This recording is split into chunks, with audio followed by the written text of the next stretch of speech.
आजकाल लोक मोबाईलमध्येच जास्त गुंतलेले असतात. त्यामुळे मोबाईल जरा बाजूला करा आणि पुस्तकांशी बोला, असे प्रतिपादन पुस्तकांची आई भीमाबाई जोंधळे यांनी केले.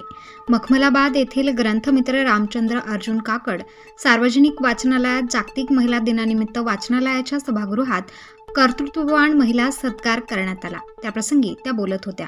कार्यक्रमाच्या अध्यक्षस्थानी माजी नगरसेविका सुनीता पिंगळे ह्या होत्या, तर व्यासपीठावर डॉक्टर कृतिका हगबणे, डॉक्टर सुप्रिया पाटोळे, सत्कारार्थी कमल पिंगळे, दीपाली पिंगळे तसेच शुभांगी शिवाजी काकड, ऐश्वर्या आंधळे, तनुजा कातकडे आदी महिला उपस्थित होत्या.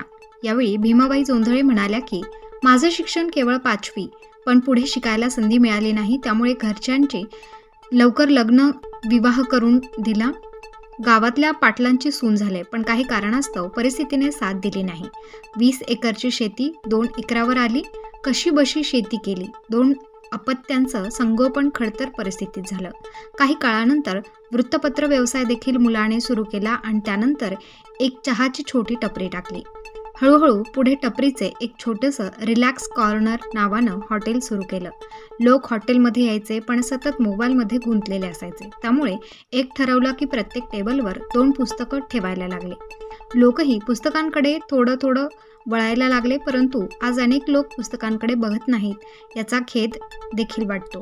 आजच्या युगात मोबाईल जितका महत्त्वाचा तितकेच पुस्तक देखील महत्त्वाचे आहे. त्यामुळे मोबाईलला थोडं बाजूला करा आणि पुस्तकाला जवळ करा. वाचन चळवळ रुजवा, असे आवाहन त्यांनी केले आहे. यावेळी डॉक्टर कृतिका हगबणे यांनी महिलांचे आरोग्य व आहार यावर मार्गदर्शन केले. श्रुतिका मेहेंदळे हिने कविता सादर केली.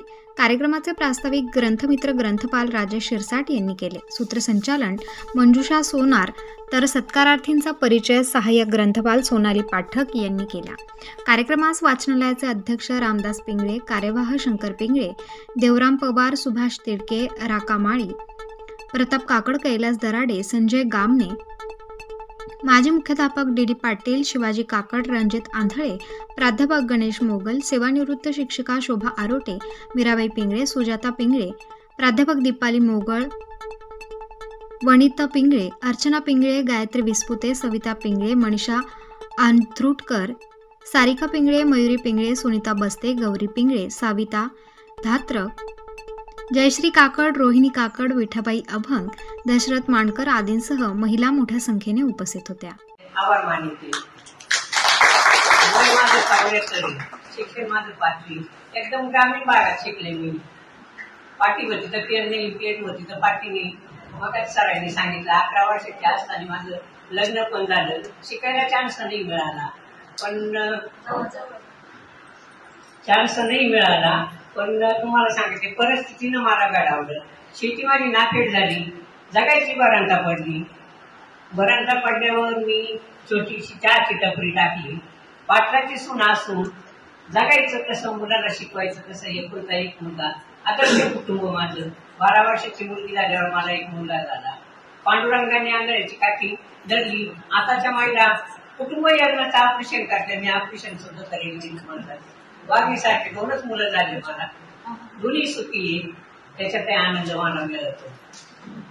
वाचनालय सुरू करण्याच्या माध्यमातून तुम्हाला सांगते, प्रत्येक माझ्या मुलाचं प्रकाशन होतं.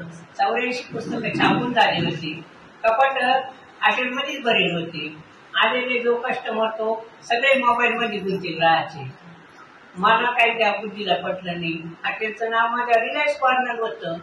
रिलायन्स व्हायला माणसं जर बसली, टेबलावर काय ऑर्डर आली त्यांच्यावर त्यांचं लक्ष नसतं. डास पडत पण माशी पडत नाही. साऱ्या दिवस जर बसले तर आईला सुद्धा दुखावता येत नव्हतं. हॉटेलचं नावच रिलायन्स कॉर्नर होतं. मी कोणाला सुद्धा दुखावलं नाही, आजपर्यंत दुखवीत नाही. पण मग कपाटातले पुस्तक कसे मैदानात काढायचे हे मुलाच्या मदतीनं स्टँड बनवले. मेनू कार्ड कमी केले. प्रत्येक टेबलवर 2-2 पुस्तकं ठेवली. आता आलेले कस्टमर 2 येवो, 4 येवो, 1000 येवो, हातात पुस्तक घ्यायचे. ऑर्डर येवो असतो, पुस्तक वाचित बसायच्या. त्याच्यामुळे मला भरभरून आनंद होतो. प्रत्येक टेबलावर 2-2 पुस्तकं ठेवली. असं करताना तुम्हाला सांगते, बाबासाहेब आंबेडकरांनी काय केलं, तुमच्या वॉलेटमध्ये जर 2 रुपये असतील, 1 रुपयाचं पुस्तक घ्या, 1 रुपयाची भाकर घ्या. भाकर तुम्हाला जगली, पुस्तक तुम्हाला शिकली. अशी बाबासाहेब आंबेडकरांनी मन लिहून ठेवली पुस्तकामध्ये. मी दररोज आम्ही पुस्तक वाचते. चष्मा सुद्धा नाही मला 84 घेतले गेलो माणसं वाचलेलं पुस्तक माणसाची बुद्धी चंचल करते. शिवाजी महाराजांना जिजाबाईनं घडवलं, स्वराज्य काढला. ज्योतिक्रांतीनं आपल्याला घडवलं. त्या जर शिकल्या नसतं आपण कसं काय शिकला असतो. त्यांनी बोटाचा केला कलम, जमिनीची केली पाटी, झाल्याच्या क्रांती. त्या शिकल्या म्हणून मी शिकले. मला अजून माझ्या पाचीच्या पण कविता आठवाच्या. एकच कडवं तुमच्या पुढे म्हणते, जास्त वेळ घेतली, सगळ्याला बोलायचं राहतं, वेळ जातो. गाड गाड पिंगा वाऱ्या माझ्या वर सांग, सुखियाय पोर सांग, आईच्या कानात विसरली काग आई.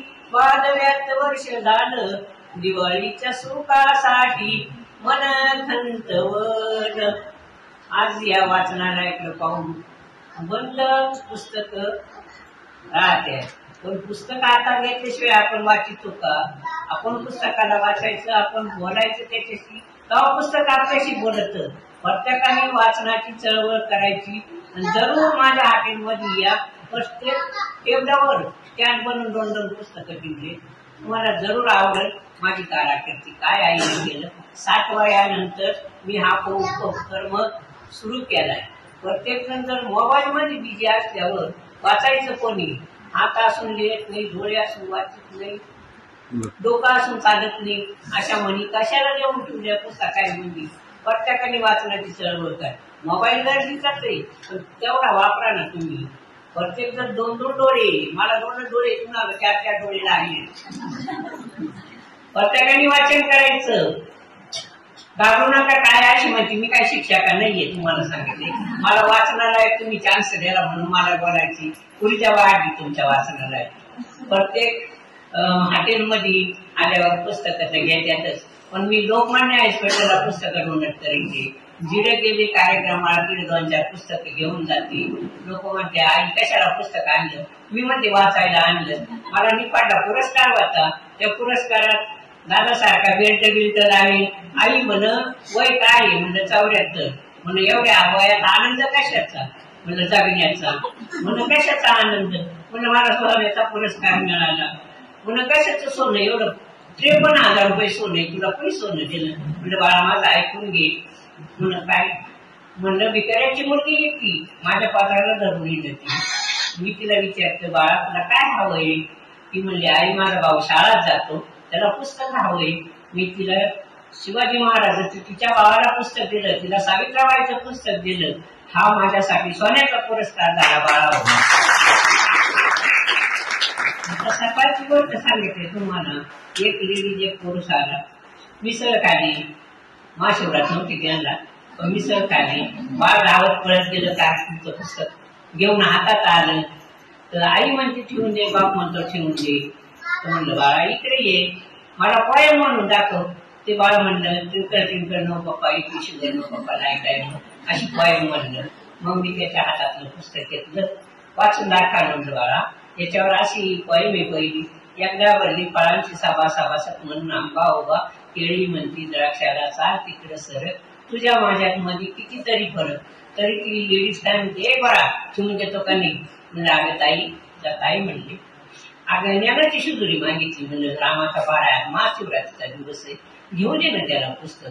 मग तिला मी परत वरून म्हणले अगं इंद्रजॉय मागितला असता, फरची मागितली अशी घेऊन दिली असती. तू फुकट ज्ञानाची शिदुरी देते, तुझ्या बाळाला वाचायला म्हणून. तू मोबाईल कमी कर, चेअर घेऊन त्याच्याजवळ बस आणि याच्या 2-3 पोयम त्याला शिकव म्हणलं. असं त्या लेडीजला पण मी सांगितलं. तुम्हाला असे माझ्या अनुभवाचे बोल खूप आहे. पण प्रत्येकाला हातोडून विनंती आहे, तुम्ही थोडा मोबाईल बाजूला करा, गरजेचं आहे, पण वाचनाकडे जा. मी वाचनालय काय फुकट टाकले माणसाने वाचावं म्हणूनच वाचनालय सुरुवात केली. मला स्टार न्यूज साठी राजेश शिरसाट, नाशिक.